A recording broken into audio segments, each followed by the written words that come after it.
On Saturday, December 10th, 1988, the body of a young woman was found on Bayside Drive in Atlantic Highlands, New Jersey. It was on the bike path, and the people who cleaned it were the first to find it.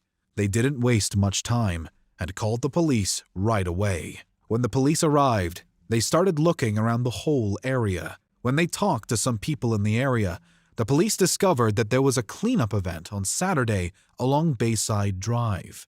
After the investigation was over, the police found a skeleton and some pieces of clothes and shoes, but they didn't know who the bones belonged to. Donna Fontana, a forensic anthropologist for the state of New Jersey, then looked at the remains and concluded that they belonged to a young white female between the ages of 15 and 18 who had probably been dead since the mid-1970s. Members of the MCPO and the Atlantic Highlands Police Department first looked into the case together. They used different methods of investigation, but none of them were able to find out the identity of the deceased. In the 1990s, a DNA profile was made from the bones and used to make comparisons, which also didn't work at first. In their investigation of this case, the police always came up with nothing. But they didn't give up looking. They were always talking to people in Atlantic Highlands, but they still couldn't get a break in this case. Eventually, the case turned cold, with no new leads. Then, in 2020, Lieutenant Andrea Tozzi and Detective Wayne Rayner of the MCPO contacted Bode Technology, a Virginia-based DNA analysis company, to look into the case using much more advanced technology than had been available before. The person who had been known only as Jane Doe for a long time was finally found to have a distant relative who lived in Georgia and was a woman. The relative agreed to an interview and then agreed to put DNA from her mother into the Bode's database, which led to the discovery of another lead. A Pennsylvanian woman was thought to be Jane Doe's youngest sister. The woman was talked to in August and agreed to give a DNA sample. The test results meant that there was a 99.9997% chance that Jane Doe was related to the person immediately. The Middlesex Regional Medical Examiner Office's Deputy Medical Examiner Dr. Lauren Tama then looked at the new information and made it official that the remains were those of Nancy Fitzgerald. The investigation had been looking for this for decades.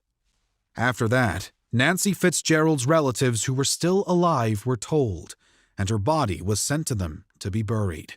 Finally, the detectives could get in touch with them and talk to them. They learned more about Nancy Fitzgerald after that.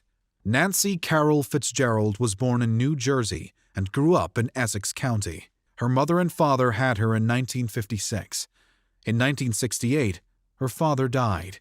Kathleen was the name of her sister. She moved from Crown Street to Moore Avenue in Bloomfield, New Jersey, with her mother and siblings. She went to Berkeley Elementary School and North Junior High School in Bloomfield. She was kicked out of school because of drug use at a young age.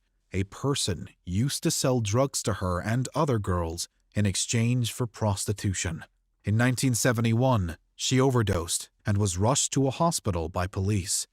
After being treated, when she was taken home, police found barbiturates in her bedroom that she was supposed to sell. On the 2nd of April, 1972, Nancy had Easter dinner with her family at their home in Bloomfield. This was the last time they had seen Nancy, because the next day, on the 3rd of April, she went missing. She was 16 years old at the time. On the night of the 3rd of April, her mother and sister called the police. The police began to look into it. When Nancy went missing, she was wearing knee-high socks, a lace-covered bra, and platform sandals with ankle straps made of leather. She regularly went to the dentist because she had a gap in her upper central incisors. After she had been gone for a year, her mother got a phone call from a strange girl. The girl had begged and screamed for help, saying, "Mom, I made a big mistake. Come get me, help." Nancy's mother had thought she was Kathleen, as they had lost hope of finding Nancy by this time.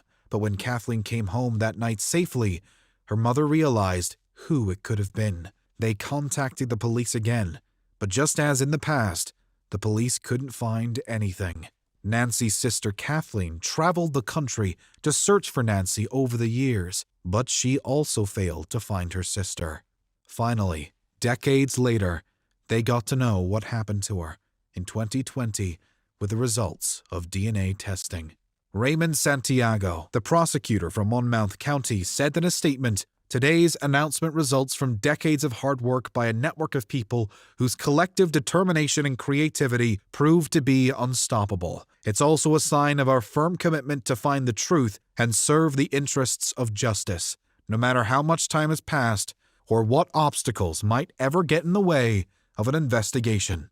50 years later, thanks to modern DNA testings and interviews with far-off relatives in Georgia and Pennsylvania, authorities have confirmed that Fitzgerald's remains were located after all these years.